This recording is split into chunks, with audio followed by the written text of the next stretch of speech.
Welcome to the Doo Divas Smells Like Money podcast. I'm your host, Suzan Chin-Taylor, CEO and founder of Creative Raven, the firm that helps wastewater industry contractors and manufacturers unlock the power of digital marketing, AI, and PR to boost sales and opportunities.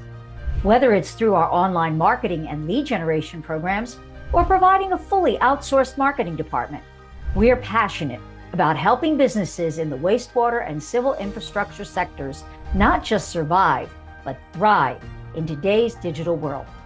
Each episode, I'll be bringing you expert tips and strategies to help you grow and succeed. Let's dive in. Well, hello, everybody, and welcome to this week's episode of the Doo Divas Smells Like Money podcast. Today, we are visiting with a very unusual guest. And, found him through some unusual circumstances. And we got to talking about something that probably, no spoiler alert here, some of you are probably have never heard of, but it's something you should all be aware of. And so now that I've, tickled your imagination here on what this is all about, I'd like to introduce and welcome to the show, Van Carlson. And this is a mouthful of SRA. 831B admin. And we're going to explain what that 831B means a little bit later. So welcome to the show, Van. Yeah, thank you, Susan. Look forward to talking with you today, and hopefully your listeners will come away with some new information. So appreciate it. Sure thing. So Van, just to kind of set the tone and the stage for today's episode, tell us a little bit about your background. Yeah. And why this 831B, is kind of like a passion of yours to create awareness for contractors, manufacturers, really any business. You bet. I'm in the exciting world of risk management. I consider myself an entrepreneur, but risk management kind of drove me. It's been as far as my professional life is concerned, it has been my risk management, dealing with business owners around the country. So I've been doing this since '96, working with business owners when it comes to their risk profiles and either selling traditional insurance for them, to them, making sure that we're bringing the risk management strategies to their operations. I have a vast knowledge in that industry, and along with I would say extensive network of risk managers around the country as well that I work with. I was running a pretty successful property and casualty agent, traditional one leading up to '08. And I live in Meridian, Idaho. If you're familiar with Idaho at all, we've been exploding from a growth standpoint of residential housing and two commercial buildings. So one of the things I like to work with, when you first start out in any business, you wear all the hats, and as you employ, you start giving hats away. Well, one of the hats I kept was working with business owners. I really enjoyed that and really helped them with their risk management. And they only know what they know, right? So so my experience, if they can learn from my experience to working with other clients, what happened to them, I'd love to expand that education to all business owners of any industries, but specifically contractors. And I dealt with a lot of manufacturers as well. And, along came '08. And when the Great Recession hit, I was just like everybody else. I loved the fourth quarter of my business because what happened is if the contractors or manufacturers, anybody else out there were successful that quarter, they met with their CPA and said, "Hey, I'm going to owe X amount of dollars in taxes." And so they'd call me up and say, "Hey, man, what's it going to cost? I'm going to buy a couple more trucks, another skid steer," whether they needed it or not. And because, business owners, by and large, we take a lot of risk and we don't like paying a lot of taxes, right? I tell people the Boston Tea Party was a real thing, and it's ingrained in our DNA as Americans, whether we like it or not. It's just other parts of the world is not the case, I'm told. But anyway, so they took the 172 accelerated depreciation, and they just bet next year was going to be better than this year, because what they did was they took the depreciation, but they financed the equipment. So they were in a position of betting every year was going to be better than the next year.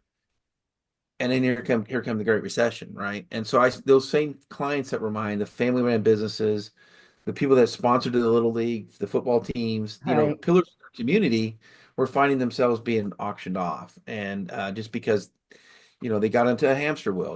Hey, I take on Right. more debt, I got to do more business, and it just turns into this hamster wheel. And that's a ton of financial risk you take as a business owner that sometimes you don't recognize until it's too late. And as Mhm. I was introduced to this tax code, which is what 831B is a tax code, long before I got into it in '08. And it's only because I wasn't that interested in it. It was like, yeah, client self-insure risk, but it's too complicated to really talk about. Right. But then when the Great Recession hit, that was an eye opener for me. And that's really when I kind of, to your point, I'm told in my company now I'm the evangelist of the 831B tax code. So I've certainly became a big believer in it. And what it is really a way for business owners that are self-insuring risks, that are going to retain risk on their balance sheets. We call that an unfunded liability. And simply, Susan, how do you want to fund it? Do you want to use it, you pre-tax dollars or after-tax dollars? And if you're using after-tax dollars, just keep doing what you're doing. We'll get into the conversation what's going on in the traditional markets, insurance markets, but what I mean by that is if some unexpected expense shows up now, you're just going to use your savings. You're going to use your operating capital, which is a complete danger to the business. We just talk about COVID-19, and the reason why the government had to come out with their programs is because your bills don't stop when you don't have income coming in, or all of a sudden you have an unexpected expense. It typically comes out of your operating capital, and that just puts the business at risk. I mean, go back to '08, right?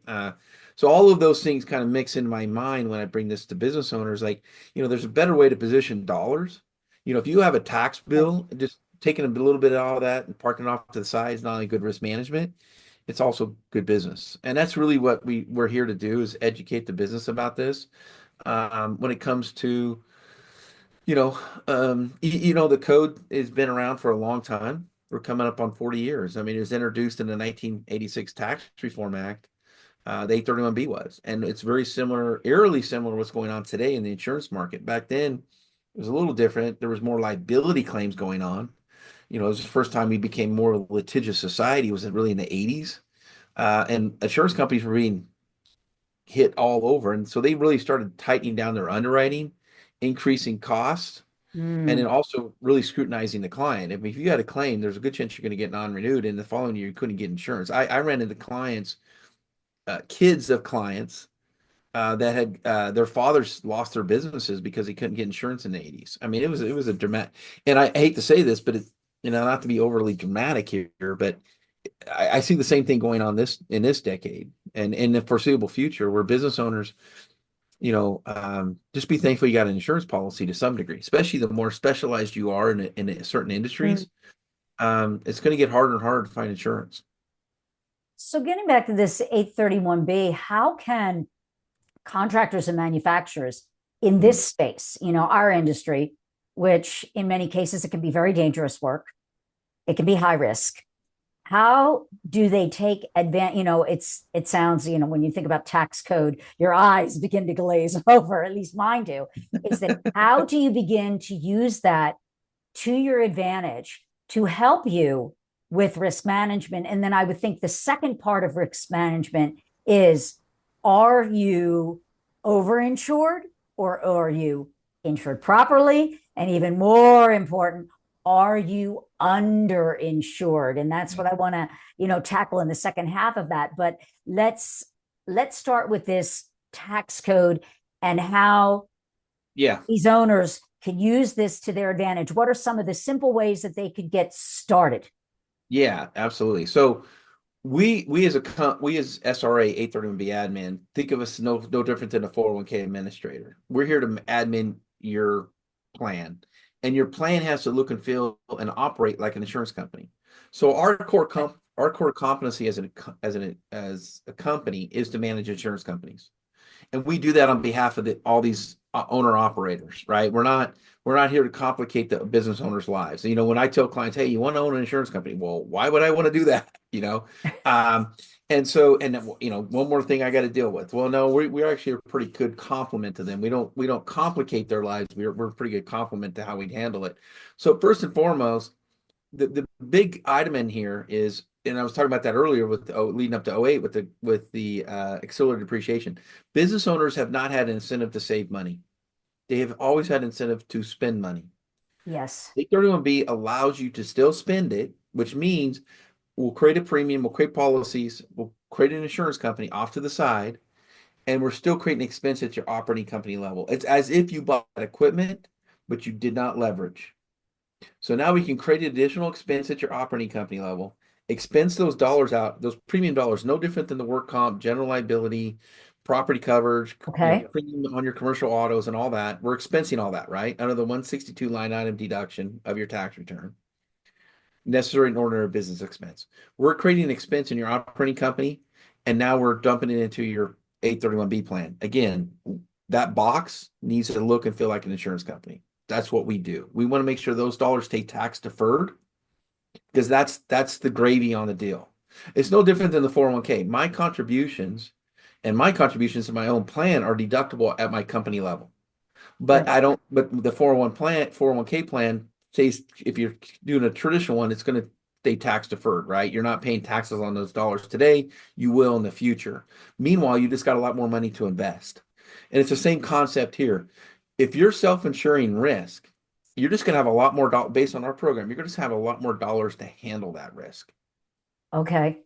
Does that make sense? So that Yes. that's the big and that incentive was created by Congress. And I will tell you back in, we're coming up on 40 years ago. 40 years ago, it was worried about rate increases, non-renewals, and crop insurance. Crop insurance, private sector was getting out of it. It wasn't fully federally backed by it like it is today. Um, so those were the big drivers then. Today, the big driver is the self-insured risk has even gotten much, much worse. Nobody thought about cyber. Nobody thought about supply chain risk. Dispute resolutions, getting being sued for anything and everything. Employer liability practices that was just starting to happen, but today it's a big, obviously it's on the forefront of people's minds. Brand protection, who nobody was really worried. I mean, everybody, especially family and Hmm. ran businesses. I mean, they Right. live on their consumer confidence brand, whether they recognize that or not. People do business with people because they trust them. Right. And the problem today is in the world that we are in the social media stuff, you're Hmm. told to, do the TikToks, do the face media. I mean, get your name out there, right? I mean, you got to get found today on Hmm. all these social media platforms. And if somebody wants to take exception with you, and I've had this happen with clients, and it doesn't matter what industry, by the way. If they want to, they can attack you on social media and it can hurt your brand dramatically.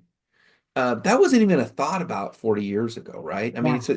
it's a development of what's happened over the last Hmm. 10, 15 years.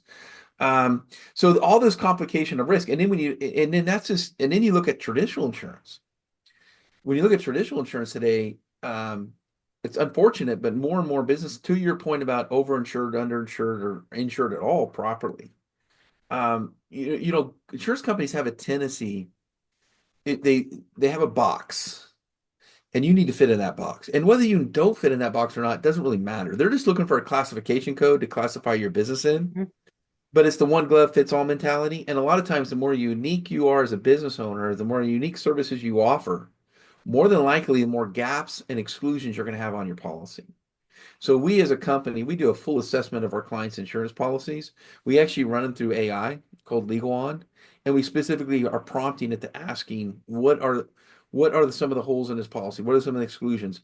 And we do that almost every year with our clients because the other thing I should tell you too is I'm not here to increase or decrease the risk clients have. I'm here to recognize risks that they have that they're self-funding for. Gotcha. And Okay. so that's our job to run through the exclusions and run through the policies because when you look at insurance today, the rate increases that business owners are experiencing, they're also experiencing exclusions. And the unfortunate part is nobody looks at the exclusions, they just look at the price. Right. And that's really the danger in today's world because if you're paying the same, let's say all things being even, the premium was the same as last year on let's see your general liability and your work, all those policies. But if you have more exclusions, the insurance company did take a rate increase on you, right? If they can limit their Mhm. exposure, they're essentially taking rate on you.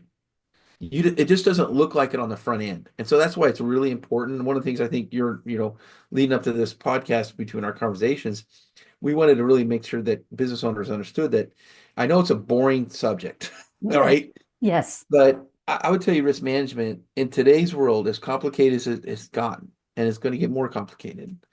Um, it is super important to take the time to understand your policies and understand the risk you have and understand the risk you're self-insuring for. And you never know how good your policy is sometimes until it's too late. And that's what we want to avoid with business owners. Um, and that's why we're really appreciative of being on your podcast to just bring the education and bring this conversation hopefully to the forefront of a lot of business owners out there that do risky operations. Yeah, and it's not to scare the audience and where they're gonna, get off this podcast and go, oh my God, I really gotta look at that policy. But you know what?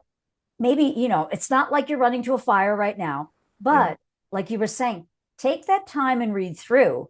And like you were saying with that renewal, make sure you're understanding and spotting those key gaps that as you're comparing, oh, they covered that last year, but they're not this year. And that's something Or that, they limited the coverage or they too. limited And the that's a big one. coverage. Yeah. And that could be an area of your business that, wow, you can't afford to have an exclusion there because that's probably one of the most, you know, risky parts of your business, whatever it would be. Yep. Yeah. And like you were saying, Van, you never know that you're uninsured until the worst happens.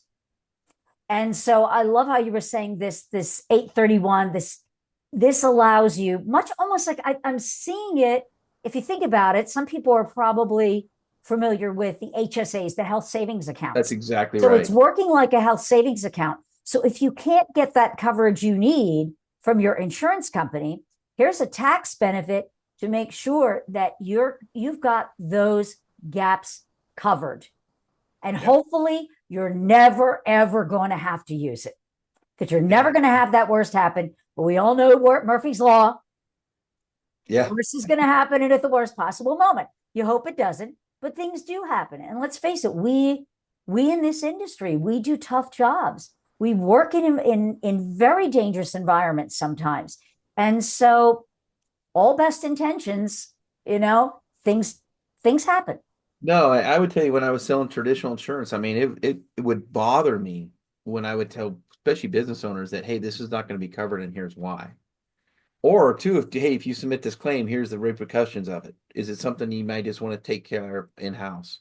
I mean, those are tough conversations to have with business owners, but every time something comes up like that, because the other risk today is you want to, it, the first dollar loss is what I mean by the first dollar loss is your deductibles, right? Or you got a co-insurance deductible, depending on where you Right. live around the country. If you're in a hurricane, tornado prone area, um, Mm. uh, floods, you're taking on a bigger co-insurance deductibles even. So now the responsibility for you is going higher, right? We're working with a lot of ag business owners around the country. We're seeing a lot of increase in first dollar loss, which means that burden's on you. That's a completely unfunded liability on your books. And that's really where the 831 can play a part as well, be a complement to your overall. And one of the things that we like to say is we embolden business owners through innovation of risk management. Because as that 831B sits off to the side and builds up surplus and reserves, you're in a better position to take on more risk, honestly. Or if it's Yeah. forced upon you, you can take on more risk. It's and I like what you said. It's very similar to the HSA plan. As I build that up and I have more coverages in there, now I can actually, okay, next year I'm gonna take a higher deductible. Why? Because I got a reserve from last year. I can afford to do that, right? I can afford to take that risk on because if it happens, I already got it banked in the back room. You know what I'm saying? So those are just things that business owners over time can start to have more options available to them to handle these risk management issues in a much more favorable way to the business. And one thing that I've always said is the more options you have on the table, the better decisions you can make. And that's what I hope ultimately this code allows you to do. And very similar to health. One way is a lot of people choosing HSAs, offsetting the cost of their traditional insurance plans. I'm Mhm. willing to take on more risk if I can lower my costs down. And what I say to business owners now is like, let's build those reserves up, those surpluses. And so down the road, you can take on more risk. But right now, let's start the fund for the risk you're really self-insuring for. That again, getting back to my point earlier, if it was to happen, you're simply going to pull out your savings your operating cap. Those are the dangers I don't want to have to a business, because that's when you're really starting to put the business at risk, unfortunately. Like you were saying, business interruption. Yeah. Nobody counted on COVID, and many businesses didn't survive. Well, and They just honestly, couldn't. and one of the things, one of the our one of the reasons why we're getting a lot of traction in space today, which we're the largest manager of these plans in the country, by the way, is the conversation about COVID. Hey, if you had to rely on the government programs to keep your business afloat, what are you doing differently today? And are we going to be, or is that what you're going to do next time? Or should you start to prepare for those bad times and not be relying on the government? And nor, we still don't know all the ramifications of what went on during COVID due to what we've done financially as a country, Right. making up $6 trillion into our economy. I mean, we're still feeling the effects of this. Oh, And yes. hopefully it starts to wind down, but I don't know. I mean, you can make arguments for all sorts of stuff out there, and then put politics aside, I don't know if you can really expect that to happen next time. And unfortunately, I hope that God it never happens, but it happened, right? What I like about this and what you're saying is that you control how the payments come out of that 831. So you're never going to have to worry if the insurance company says, "Oh, by the," because I just ran into something like that myself. Thought I was covered, and then they made every excuse in the book to not pay the claim. And that's what insurance companies do. And then what does that do? That adds all this stress onto you, and you're fighting it, Yeah. and you're going into appeal, and then you still don't get what you want. And this way, all right, I have that peace of mind that knowing if the insurance company wants to start playing games with me and doing it, I call them the oh, by the ways. Oh, yeah, you paid that premium, but oh, by the way, we're not covering that now. Or we're only, I know you thought that that was covered, but it's only covered under this Some situations, yeah. particular situation. We only cover it on the sixth Tuesday of every month in leap years. You get that the weird little exclusion, and it's like, what? No, And it's then unfortunate. what do you Yeah. do? Yeah, I know. I think insurance companies do a good job insuring the traditional assets of a business, meaning the buildings, the vehicles, and all that. But to your point, and in my point earlier, the risk profile has gotten super complicated, and insurance companies don't like complications. And yeah, when you look at cyber today, I mean, it's crazy what businesses, you may not think you have a cyber exposure, but I will tell you almost every business has cyber exposure today. Mhm. And that's a real thing. And I've seen businesses get destroyed over it, not being prepared for it. And I think too, the other thing about just risk management in general, one of the things I tell clients when I speak at events and stuff like that is, this is just another tool in the toolbox for you, right? I mean, but I think like every tool, you owe it to yourself as a business owner, as an entrepreneur, as a founder, as a generational family-run business, to learn all the tools that are available to you. Um, and I think at the right time, this is a hell of a tool for you, honestly. It may not be the right time for you, but I do think over time, if the more successful enterprise you start to run, the more risk you start to have. I mean, whether we like that or not, it kind of goes hand in hand. As you're doing well, your risk profile goes up as well, right? And so those are just things that business owners, again, these are one of these concepts where you got to work on it, not in it. So you do need Mhm. to take the Yeah. time to really understand this thing and do your own due diligence, learn all about it you can, but spend some time with it. Because here's the other thing I will tell you, Susan, and one of the things that we've been witness to, it doesn't matter what industry you're in, there's somebody in your industry doing this already. And the longer they do it, the more competitive of an edge they have, because they can take on more risk. They may not bid that job as aggressive because, hey, we got last year's profits to rely on. If something goes haywire on the Mhm. job, I'll bid it aggressively to get that job, knowing that I got things banked in the back room if we miss the mark. And those are, I've seen business owners, especially contractors. Um, I've also seen contractors too with the default stuff. We have a special product called the subcontractor default. If I'm hiring contractors as part of my job, I bid. Ultimately, I'm responsible for their work. Yeah. And if something goes awry and they're out of business, or they just simply refuse to honor whatever agreement you have between them and you to go back and do the rework, it's your reputation on the line. you're going to do. I've had so many generals and subcontractors and everybody else that had to use other subs. It's not that subcontractor is not honoring their work. It's you hired them. You're the ultimate one responsible for them. You're going to do right by the client. You want to make the client happy and satisfied. So what are you going to do? You're going to eat profit, and you're going to go out and do that job, or you're going to hire another sub, go out and do it. You're going to do whatever you have to do to make sure the Right. end client is happy with your work.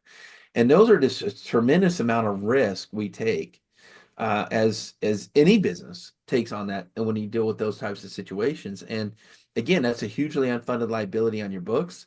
And just to take again a little bit off the top, if you're having a good year, take it a little bit off the top, park it offside. It's not only good risk management, it's really good business. I love that. Well, this is a great place to stop because that's what you were just saying for contractors that, yeah, it does allow you to be more competitive, more aggressive, because you're not going to have that fear in the back of your mind if something goes sideways, that you can go into bidding with incredible confidence. Yeah. And I really like that. And so, Van, for those in our audience who may be listening that are kind of curious and saying, this 831B, this sounds kind of interesting. Maybe I want to look at this. How can they learn more?